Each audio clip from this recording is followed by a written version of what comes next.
देखिए मैं मुंबई मैं और कई सीटें मांग रहा हूँ। मैं जो पवार साहब की सीट है जहाँ पे अपना अनुशक्ति नगर, अगर उनके पास कोई तगड़ा उम्मीदवार नहीं है तो मेरे पास है फहद करके है जो उसी कंस्टिट्यूंसी में रहता है और बहुत क्वालिफाइड लड़का है और संघर्ष करने वाला है, सोशल वर्क बहुत ज्यादा है।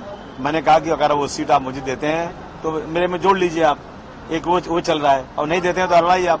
बाकी मैं बाइकल्ला की मैं मांग रहा था, बाइकल्ला मुझे दे दीजिए, मेरा वहाँ बहुत अच्छा वो है प्रभाव मेरा वहाँ पे है। वर्सोवा मुझे दे दीजिए आप। इन सीटों पर मैंने उनसे बात किया है, लेकिन अभी तक तुम्हारी मीटिंग ही नहीं, हम बात क्या करें, कुछ नहीं हुई है।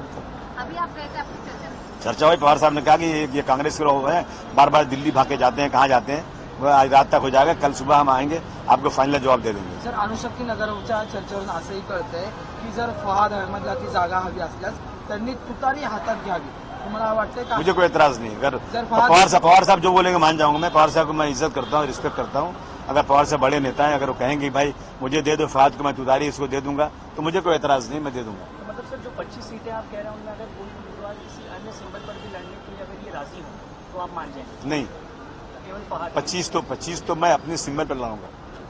और उसके अलावा फहद को आप दे सकते हैं? हाँ, फहद को दे सकता हूँ कि वो मेरी सीट नहीं है, वो सीट उनकी है और उस सीट पे उनको कुछ माइनॉरिटी का लड़ाना है। माइनॉरिटी की सीटें वो कम एक ही और लड़ा रहे हैं, तो उनका ये दुख देख करके कि उनके पास माइनॉरिटी का उम्मीदवार नहीं है, तो मैं मेरा उम्मीदवार उनको दे सकता हूँ। क्या हम ये बात मान सकते हैं कि अगर पवार साहब वहाँ कहते हैं तो फहद राष्ट्रवादी शरद पवार गुट के हिस्सा बनेंगे? यस, अगर पवार साहब कहेंगे तो मैं मान जाऊंगा।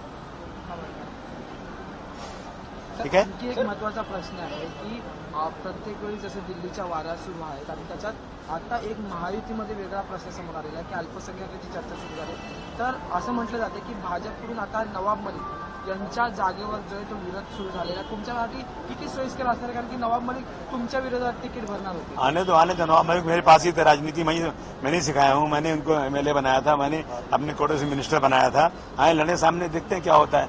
लेकिन माइनॉरिटी के लोग और इस देश में वो लोग जो डॉक्टर भीमराव अंबेडकर साहब के अनुयायी हैं, जो गांधी जी को मानते हैं, वो लोग कभी जिंदगी में बीजेपी को वोट नहीं देंगे, चाहे कितना चेहरा भी बदल कर आ जाओ, किसी का नाम भी लेकर आ जाओ, लेकिन माइनॉरिटी 1% भी वोट नहीं देगी बीजेपी को।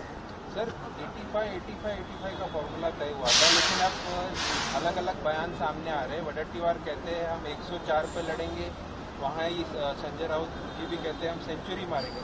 ऐसे में समाजवादी पार्टी और जो स्मॉलर पार्टी है जिसको जगह देनी चाहिए थी, आपका पेज तो वैसे का वैसे फंसा हुआ है। मेरा कोई पेज नहीं फंसा है। मैं कोई बेगिंग करने वाला नहीं हूँ, भीख मांगने वाला इंसान नहीं हूँ। मैं आजाद इंसान हूँ, आजाद पंछी हूँ। मैं कल तक अगर मेरी सीटों का नहीं हुआ तो मेरे पास उम्मीदवार तैयार है। मैं सब आदमी को रखा हूँ, एबी फॉर्म दूंगा, फटाफट ट्रेन से भेजूंगा, सबको दे दूंगा और 25-30 फॉर्म भरा दूंगा। क्या करूंगा? 25 के लिए आप तैयार हैं? 100%। और अगर 5 सीटें मिल जाती है जो अभी तक डिक्लेयर हुई है तो उसमें आप सम्मान के साथ बातें करते हैं। ज्यादा मोलभाव, ये बनिए की दुकान नहीं है कि मोलभाव करने का है। ये मैं मारवाड़ी नहीं हूँ कि बनिए की तरह से अरे साहब 5 रुपये में दे दो, 3 रुपये में दे दो, ये सब नहीं करता मैं। 1 to 1 बात करो, खत्म करो। और सर फहद की बात की जाए तो क्या राष्ट्रवादी में वो शामिल हो सकते हैं? नहीं, अगर पवार साहब कहेंगे ऐसी कोई बात तो मेरी नहीं हुई है। यदि पवार साहब, अब आप जी मुझे क्वेश्चन पूछ रहे हो तो मैं रिप्लाई कर रहा हूँ। अगर पवार साहब मुझे कहें कि भाई मेरे पास माइनॉरिटी का कोई उम्मीदवार नहीं है और मेरा कोटे में ये सीट आई हुई है, आप मुझे फहद को दे दीजिए, तो मैं दे दूंगा और अखिलेश जी को समझा दूंगा मैं। सर, आज जिशान सिद्दीकी इन्होंने पक्ष प्रवेश जो है तो अजित पवार की गुट में किया है और उसके बाद एबी फॉर्म भी लेके गए हैं, किससे देखते हैं? मैं पूछूंगा जिशान सिद्दीकी से कि जब तुम चुन कर आओगे और हाउस में रिजर्वेशन की बात होगी तो तुम्हारी पार्टी अपोज करेगी तो तुम क्या करोगे?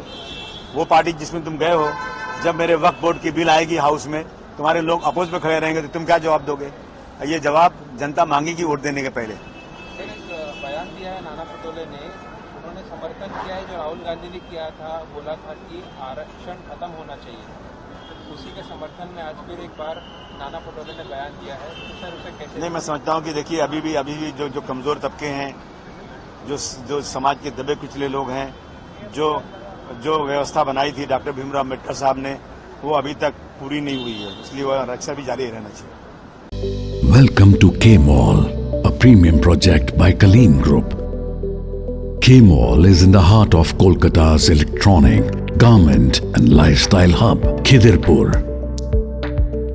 K-Mall, which is designed as a world-class mall, is the outcome of endless effort of our experts, combined with modern superb techniques and new-age design. Book now.